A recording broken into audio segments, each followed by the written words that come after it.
बिस्मिल्लाहिर्रहमानिर्रहीम। अस्सलाम वालेकुम। मैं हूं आपका होस्ट बिलाल अनवर, आपको खुश आमदीद कहता हूं। नाज़रीन, सर्दियों का आगाज़ हो चुका है। इस मौसम के हवाले से मैं आज आपको एक ख़ास हलवा बनाना सिखाऊंगा। ये है खाशखाश का हलवा, जो बहुत ही फ़ायदेमंद और मुफीद है, ख़ास तौर पर नज़ला ज़ुकाम, जिस्म और जोड़ों के दर्द के लिए, और स्पेशली जो खांसी है आजकल बच्चों की एलर्जी, उसके लिए बहुत ही मुफीद है। आइए देखते हैं ये खाशखाश का हलवा कैसे बनेगा और इसके लिए हमें क्या क्या चाहिए। नाज़रीन, खाशखाश के हलवे के लिए मैंने मेन जो चीज़ है, इंग्रेडिएंट है हलवे का, वो खाशखाश है। मैंने 1 पाव खाशखाश ली है और इसको अच्छी तरह मैंने धो लिया है। जितनी आपकी खाशखाश होगी उतनी आपने आधी सूजी लेनी है। 1 पाव खाशखाश है तो मैंने आधा पाव सूजी ली है। अगर आपके पास वज़न का हिसाब नहीं, अगर जितनी खाशखाश होगी उससे उसी बर्तन से आधी आपने सूजी लेनी है। आयल हो, घी हो, जो आप इस्तेमाल करना चाहते हैं, देसी घी हो, मैंने 1 प्याली आयल लिया है। आयल आप कम भी इस्तेमाल कर सकते हैं, ज़्यादा भी, ये आप तक है। आपने एक बात जहन में रखनी है कि ये खाशखाश भी अपना आयल रिलीज़ करता है, ठीक है? तो आपका आयल बहुत ज़्यादा ना हो जाए। खाशखाश हो गया 1 पाव और उसके आधी सूजी हो गई। 1 प्याली आयल लिया है मैंने, 1 गिलास दूध लिया है और ये मैंने पानी लिया है। पानी आपने इस हिसाब से लेना है जितनी सूजी होगी उससे दुगना। इसी प्याले से 2 प्याले मैंने सिंपल पानी लिया है। आप इसमें शक्कर भी यूज़ कर सकते हैं, चीनी भी यूज़ कर सकते हैं, ये भी आप अपने जायके के मुताबिक इस्तेमाल कर सकते हैं। मैंने 1 प्याला शक्कर लिया है। आप गुड़ भी इस्तेमाल कर सकते हैं, चीनी भी इस्तेमाल कर सकते हैं, ये आप तक है। लेकिन सर्दी में मोस्टली जो हलवा बनता है उसमें शक्कर या गुड़ इस्तेमाल होता है, क्योंकि गर्मी, जिस्म को गर्मी देने के लिए। और जो ड्राई फ्रूट आपके पास अवेलेबल हो घर में, आप वो इस्तेमाल कर सकते हैं। इंतहाई आसान रेसिपी है। ये नेट पे ये रेसिपी शेयर नहीं की गई है। ज़्यादातर नेट पे जो रेसिपी है, इसको भिगो के इसको 4 से 5 घंटे पानी में भिगोया जाता है, फिर जूसर में या ग्राइंडर में उसका पेस्ट बनाया जाता है। मैंने जस्ट इसको वॉश किया है, ठीक है, और इसको भिगोया भी ज़्यादा नहीं है, ठीक है। वॉश किया 4 से 5 दफ़ा, मिट्टी अच्छी तरह निकली है। और अब मैं आपसे किचन में मिलता हूँ और आपको बताता हूँ कि ये इतनी आसान हलवा की रेसिपी कैसे बनेगी। नाज़रीन, किचन में आपको खुशामदीद कहता हूँ। हलवा बनाने के लिए कढ़ाई मैंने मीडियम फ्लेम पर रख दी है। ये ऑयल मैं इसमें ऐड कर देता हूँ। आपने घी यूज़ करना है, बटर यूज़ करना है, ये आप तक है, ठीक है। मैं रिफ़ाइन ऑयल यूज़ कर रहा हूँ, ठीक है। ऑयल हमारा जैसे गर्म होगा तो हम सबसे पहले इसमें अपना ये खाशखाश जो मैंने वॉश की है ये ऐड करूँगा। ये आज आपको एक मुनफरिद तरीके से बनाना सिखा रहा हूँ, ठीक है। मैंने कोई ग्राइंड वगैरह नहीं किया, कुछ नहीं किया, जैसे इसको अच्छी तरह वॉश किए 3 से 4 दफ़ा, ठीक है। ऑयल हमारा गर्म हो जाए तो ये मैं इसमें ऐड कर दूँगा। इसको हम अच्छी तरह इसमें भूनेंगे। थोड़ा सा इसका कलर चेंज हो जाए फिर हमने इसमें सूजी ऐड करनी है, ठीक है। बहुत ज़्यादा शुरू में हमने इसको ब्राउन नहीं करना, क्योंकि सूजी के साथ फिर और भुनेगा तो ज़्यादा जल ना जाए या काला कलर ना आ जाए, ठीक है। मीडियम फ्लेम पर 3 से 4 मिनट में इसको भूनूंगा, फिर मैं आपसे दोबारा मिलता हूँ। नाज़रीन, 4 मिनट हो गए, मैं इसको लगातार इस तरह मीडियम फ्लेम पर भून रहा हूँ, ठीक है। इसमें इस तरह मैं चम्मच हिलाता जा रहा हूँ।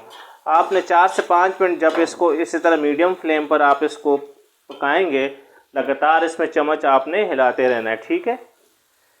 थोड़ा सा इसका कलर चेंज हुआ, तकरीबन 5 मिनट भूनने के बाद इसमें सूजी ऐड कर देंगे। जितनी खाशखाश थी उससे आधी सूजी ऐड कर देंगे। अब सूजी को इसके साथ मज़ीद हम भूनेंगे। जब सूजी हमारी सुर्ख हो जाएगी फिर मैं आपसे दोबारा मिलता हूँ। जी नाज़रीन, 3 से 4 मिनट हो गए सूजी को खाशखाश में डालने के बाद।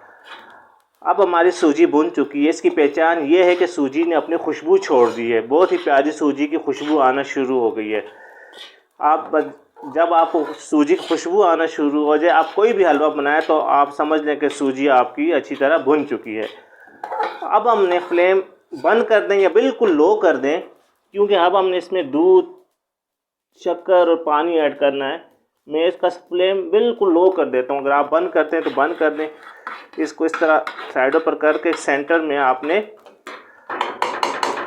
दूध और पानी के लिए, ठीक है। आराम से दूध डालेंगे, ठीक है। 1 गिलास दूध हम इसमें ऐड कर देंगे और जो 2 प्याली सूजी जिसमें थी उस हिसाब से 2 प्याली मैंने ये पानी लिया है, ये इसमें ऐड कर दूंगा मैं, ठीक है। दूध और पानी ऐड करने के बाद आप चीनी इस्तेमाल करें या शक्कर में, शक्कर भी आप स्टेज में ऐड कर देंगे, ठीक है। फ्लेम या बिल्कुल बंद कर दें या बिल्कुल स्लो कर दें। फ्लेम मैंने बिल्कुल स्लो किया होगा, अगर ये फ्लेम हाई होगा तो ये बाहर निकलेगा, आप जल सकते हैं, ठीक है। फ्लेम बिल्कुल लो किया है मैंने। बस ये अच्छी तरह मिक्स हो गया है। अब बेशक आप फ्लेम लो से थोड़ा ज़्यादा कर दें, ठीक है।